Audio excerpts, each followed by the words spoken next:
শাহবাগ বললেই আমরা আমাদের দেশের একটা বিশেষ ইতিহাসের কথা মনে করি। গণজাগরণ মঞ্চ খুবই বিতর্কিত একটা জনসমাবেশ হয়েছিল সরকারের পৃষ্ঠপোষকতায়। আমরা খুব অল্প কিছু মানুষ তখন এটার বিরুদ্ধে কথা বলেছি। এটা কিভাবে আসলে রাষ্ট্রের ক্ষতি করছে, রাষ্ট্রের স্ট্রাকচার ভেঙে একটা ফ্যাসিবাদ কায়েমের পথ হয়ে উঠছে, সেই আলাপ করেছি। আবার একটা শাহবাগ এভাবে বললি তৈরির চেষ্টা হচ্ছে। এটাও একটা মঞ্চ, ইনকিলাব মঞ্চ। উসমান হাদির মৃত্যুকে কেন্দ্র করে এ ধরনের ঘটনা ঘটানোর এক ধরনের পূর্বাভাস আমরা করতে পারছিলাম। বিশেষ করে জনাব তারেক রহমান দেশে ফিরে আসার পর যেভাবে সম্পূর্ণ মনোযোগ তার দিকে চলে গেছে, দেশের মূলধারার সব মিডিয়া যেভাবে তার আশাকে কাভার করেছে, আমি print and electronic all the মিডিয়ার সবগুলোর কথা বলছি। দেশের এলিট নিউজ পেপারগুলো, এলিট পিপল, সবাই, সমাজের সবচেয়ে গুরুত্বপূর্ণ মানুষজন যাদের সোশ্যাল ক্যাপিটাল যথেষ্ট বেশি আছে, সামাজিক মাধ্যমে আমি খেয়াল করছিলাম, তারেক রহমানের ফিরে আসাকে ঘিরে ভীষণ উচ্ছ্বসিত হয়ে উঠেছেন। ফলে শাহবাগে যা হচ্ছে এটা খুবই প্রেডিক্টেবল ছিল। এখন প্রশ্ন হচ্ছে সেই পুরনো আলাপ, যে সরকার কি এটার সাথে আছে, সরকার কি এটা ঠেকাতে চেষ্টা করবে। শাহবাগে গতকাল বিকেল থেকে ইনকিলাব মঞ্চ শাহবাগ দখল করেছে, ব্লকেড দিয়েছেন, তারা থাকবেন এরকম বলছেন। আমি দুজনের মন্তব্য একটু পড়ি। ইনকিলাব মঞ্চের সদস্য সচিব আব্দুল্লাহ জাবের বলছেন, যতক্ষণ পর্যন্ত শহীদ হাদি হত্যার পেছনে যারা জড়িত, যারা পরিকল্পনাকারী, হত্যাকারী, তাদের সবাইকে গ্রেপ্তার না করা পর্যন্ত আমরা রাজপথ ছাড়ছি না। আমাদের আর ঘরে ফিরে যাওয়ার সুযোগ নেই। আজকে শাহবাগ অবরোধ করেছি, আগামীকালও করা হবে। সারা বাংলাদেশ থেকে জনতা আসছে। তাদের ফেসবুক পেজে তারা যা স্ট্যাটাস দিয়েছেন সেখানে সবাইকে আহ্বান জানিয়েছেন শাহবাগে যাওয়ার জন্য, মানে আরেকটা শাহবাগ। ওসমান হাদির ভাই শরীফ ওমর বিন হাদি বলছেন, এখানে অত্যন্ত আপত্তিকর কথা আছে, আমি সেই জায়গায় আসছি, আমি মন্তব্যটা পড়ি। সরকারের অবস্থা দেখে বোঝা যায় বিচার নিয়ে তাদের কোনো আগ্রহ নেই। ওসমান হাদির বিচারের দাবি এখন বাংলাদেশের 18 কোটি মানুষের দাবি। আমরা রাজপথে নেমেছি, বিচার না হওয়া পর্যন্ত আমরা ঘরে ফিরব না। আমরা কিন্তু আরও কঠিন কর্মসূচি ঘোষণা করতে বাধ্য হব। রাষ্ট্রের পরিস্থিতি খারাপ হওয়ার আগেই বলে দিতে চাই, আমাদের বাধ্য করবেন না ক্যান্টনমেন্ট বা যমুনা ঘেরাও করতে।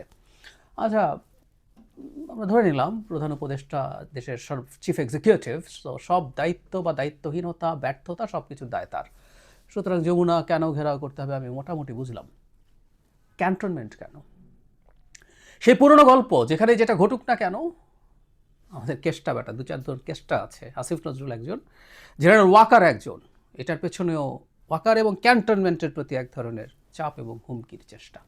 এটা খুবই অ্যালার্মিং সাইন, কারণ এর সাথে কোনোভাবেই সেনাবাহিনী জড়িত না। সরকারের ব্যর্থতা, এটা সরকারের জন্য ডক্টর ইউনূসকে জবাবদিহি করতে হবে, মন্ত্রণালয়কে জবাবদিহি করতে হবে। এর আগেও দেখেছি ওসমান হাদির হত্যাকারীকে কেন্দ্র করে আসিফ নজরুলের পদত্যাগ চাওয়া হয়েছিল। মানে এই ঘটনাগুলো যখন ঘটে, এই আলাপগুলো যখন সামনে আসে, তখন বুঝতে হবে এর ভেতরে অন্য কোনো ঘটনা আছে। এমনিতে এই ধরনের পরিকল্পনা তাদের ছিল, আমি বিশ্বাস করি। হাদির লাশ নিয়ে রাজনীতি হচ্ছে বললে ঠিক হবে না, অপরাজনীতি হচ্ছে। আমি জানি না, অনেকে হয়তো পছন্দ করবেন না, কিন্তু কথাটা বলে ফেলা দরকার। লাশ নিয়ে রাজনীতি হওয়াকে অনেকে খারাপ বলেন, আমি আবার খারাপ বলি না।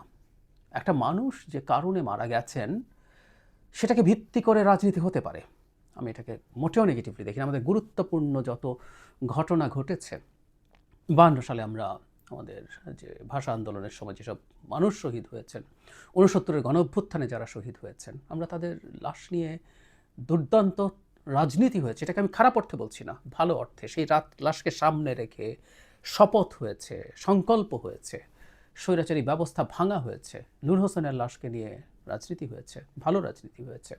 কিন্তু অপরাজনীতি খুব ভয়ঙ্কর ব্যাপার। ওসমান হাদির ডেড বডিকে নিয়ে, তার মৃত্যুকে কেন্দ্র করে যে রাজনীতি হচ্ছে, এটা অপরাজনীতি, এটা রাজনীতিই না, রাদার আমরা এভাবে বলবো এটা ষড়যন্ত্র।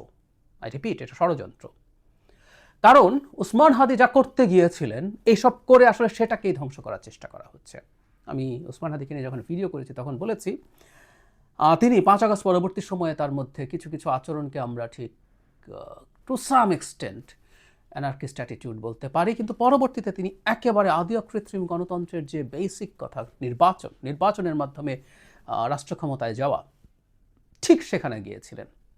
সব ছেড়ে ছুড়ে তিনি নির্বাচনী ক্যাম্পেইনে নেমে গিয়েছিলেন, তার মতো করে পাবলিক থেকে টাকা নিয়ে, ক্রাউড ফান্ডিং করে। মুড়ি বাতাসা খেয়ে মানুষের ঘরে ঘরে গিয়ে, ওনার তো অনেক টাকা ছিল না, তাই উনি এই কাজগুলো করছিলেন। নির্বাচনই চাইছিলেন। ইভেন তার মৃত্যুর পর তার বোনকে আমরা পত্রিকায় মিডিয়াতে বলতে শুনেছি, মিডিয়ায় বলেছেন, যেটা প্রায় সব মিডিয়ায় এসছে, ওসমান হাদির মৃত্যুকে কেন্দ্র করে যাতে নির্বাচন কোনোভাবে প্রশ্নবিদ্ধ না হয়, নির্বাচন যাতে কোনোভাবে পিছিয়ে না যায়, প্রভাবিত না হয়। অথচ আমরা দেখছি ওসমান হাদির মৃত্যুকে কেন্দ্র করে ঠিক সেই চেষ্টাটা করা হচ্ছে, এবং এটা ওসমান হাদির চাওয়ার সাথে সম্পূর্ণ বিপরীত। প্রথম আলো ডেইলি স্টারে যেদিন হামলা হয়েছিল সেদিন একই কথা বলেছি। ওসমান হাদি হামলা আগুন জ্বালানো দূরে থাকুক, ওখানে গিয়ে প্রথম আলোর সামনে জিয়াফত করা হয়েছে, গরু জবাই করে লোকজন গেছে, সেটার প্রতিবাদ করেছেন। প্রতিবাদ করে বলেছিলেন 10টা প্রথম আলো প্রয়োজনে বানাও, কিন্তু না, ওসমান হাদির নাম নিয়ে আগুন জ্বালিয়ে দেওয়া হলো প্রথম আলো ডেইলি স্টারে। ঠিক একইভাবে তিনি নির্বাচনের জন্য শেষ পর্যন্ত ক্রমাগত কন্টিনিউ করছিলেন, কিন্তু যেটা সবচেয়ে বড় প্রবলেমের জায়গা সেটা হচ্ছে এবার আবার তার নাম নিয়ে নির্বাচন বানচালের ষড়যন্ত্র চলছে। আর এটা হঠাৎ হয়ে গেল এভাবে মনে করবো না, এবং এটা প্রবণতা বাড়বে, কারণ জনাব তারেক রহমান যখন দেশে ফিরে এসছেন, অনেকগুলো ব্যাপার, শুধুমাত্র মিডিয়া, মিডল ক্লাস, এলিটস তাকে এন্ডোর্স করেছেন তার ফিরে আসাকে, এবং উনি বেশি ভালো করে ফেলেছেন। আসলে এটাও একটা প্রবলেম।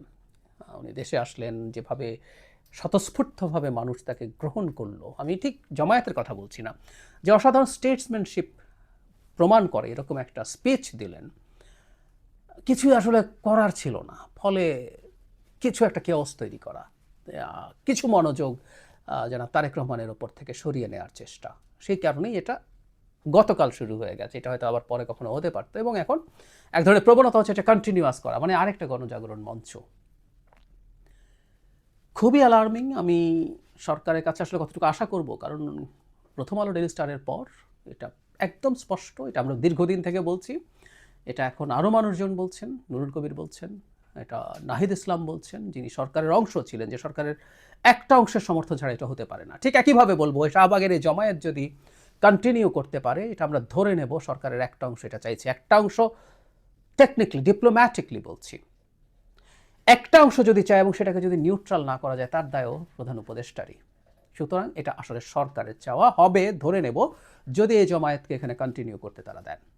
নির্বাচনী তফসিলের পর জমায়েতের ব্যাপারে কঠোর নজরদারি এবং নিষেধাজ্ঞা থাকবে, কথা বলা হয়েছিল। এরপরও যদি এই ব্যবস্থা না নেওয়া হয়, তাহলে আমরা ধরে নেব ডক্টর ইউনূস সরকারও এর সাথে জড়িত আছেন। এভাবে আমরা পড়ব যে কোনো বিচারে, লজিক অন্তত তাই বলবে আমাদের সামনে। ওসমান হাদির মৃত্যু, তার মৃত্যুর পর আসামি ধরতে না পারার জন্য সরকারের ব্যর্থতা আছে, এটা আমরা মনে করি। কিন্তু আসামি যদি সত্যিকার অর্থেই ভারতে পালিয়ে গিয়ে থাকে, তাহলে এই পদক্ষেপ নিয়ে আসলে কি অর্জন করব আমরা? এটা একটা এনার্কি বা কেওস তৈরির বেশি কিছু না। সরকারের উপর চাপ তৈরি করা প্রয়োজন হতে পারে, আমাদের সরকার ঠিকঠাক মতো ফাংশন করে না, আই অ্যাগ্রি। কিন্তু শাহবাগ ব্লক করে যখন নির্বাচনের তফসিল ঘোষণা করা হয়েছে, নির্বাচনের পথে দেশ চলে যাচ্ছে, কন্টিনিউয়াস অবস্থান, এই জায়গাটা খুব ইম্পর্টেন্ট, এবং সেখান থেকে ক্যান্টনমেন্ট ঘেরাও করার আহ্বান ওসমান হাদির ভাইকে দিয়ে দেওয়ানো হচ্ছে। এগুলো প্রত্যেকটা প্রমাণ করে আসলে তাদের উদ্দেশ্য কি হতে পারে। প্রতীকী কিছুক্ষণ থাকলাম, চলে গেলাম, সেটা একটা ব্যাপার, মিছিল করলাম, যমুনার সামনেও প্রতীকী একটা অবস্থান যদি কাছাকাছি কোথাও করা যায়, করে চলে গেলাম। কিন্তু এই কন্টিনিউয়াস ব্লকেড খুব স্পষ্ট ইন্ডিকেশন দেয়। আমি আগেও একদিন বলেছিলাম, আমি জানি না বিএনপির সর্বোচ্চ নেতৃত্ব এটা বিবেচনা করছেন কি না, বিএনপিকে মাঠে আসলে শক্তি দেখাতে হবে। যারা এখানে এসব করছেন তারা আসলে সম্ভবত বিএনপি খুব দূরে আছে, বিএনপি কোনো কিছুতে গা করছে না, রা করছে না, সেটাই তাদের একটা বিরাট শক্তির জায়গা হয়ে গেছে। আবার কেউ কেউ হয়তো চানও বিএনপি মাঠে নামুক, যাতে তাদের মধ্যে একটা সংঘাত বাঁধিয়ে দেওয়া যায়। সো বিএনপির জন্য এটা একটা ভেরি টাফ ডিসিশন যে তারা মাঠে নামবেন কি না। আমি মনে করি নামা উচিত, তবে ওই সতর্কতা রাখতে হবে যেন তার সাথে সংঘর্ষে জড়িয়ে পড়ার পরিস্থিতি কেউ না করতে পারে থাকা, এবং কীভাবে তার শক্তি প্রদর্শন করবে বিএনপিকে ডিসাইড করতে হবে। আর সরকারের উপরে চাপ, এটা খুব জরুরি, এটা চালিয়ে যেতে হবে যে এই ধরনের জমায়েত যেই করুক না কেন, সেই ব্যাপারে সরকার যেন কঠোর অবস্থান নেয়। এই জমায়েতের বিরুদ্ধে অবস্থান নেওয়া বা ব্যবস্থা নেওয়া মানে ওসমান হাদিকে অসম্মান করা না, বরং যারা এসব ঘটানোর চেষ্টা করছে তারা ওসমান হাদিকে অসম্মান করছেন, তারা তার লাশ নিয়ে অপরাজনীতি করছেন। এটা কোনোভাবেই রাজনীতি না, অপরাজনীতিও বলানো যাবে না, এটা ষড়যন্ত্র, পিওর ষড়যন্ত্র করছেন। তো নির্বাচনকে সামনে রেখে এই ধরনের ষড়যন্ত্র একটার পর একটা আসবেই, বিশেষ করে যখন তারেক রহমান চলেই এলেন, সবাই এখন নির্বাচনের দিকে লাইন্ড। সাধারণ মানুষজন, বিএনপির নেতাকর্মীরা, ইভেন আমি মনে করি প্রশাসন, পুলিশ, তাদের মধ্যে যদি কোনো সংশয় থেকে থাকে সব কেটে গিয়ে প্রত্যেকে এখন নির্বাচনের কথাই ভাবছেন। এই প্রেক্ষাপটে এই জিনিস হতে দেওয়া যাবে না। Full stop.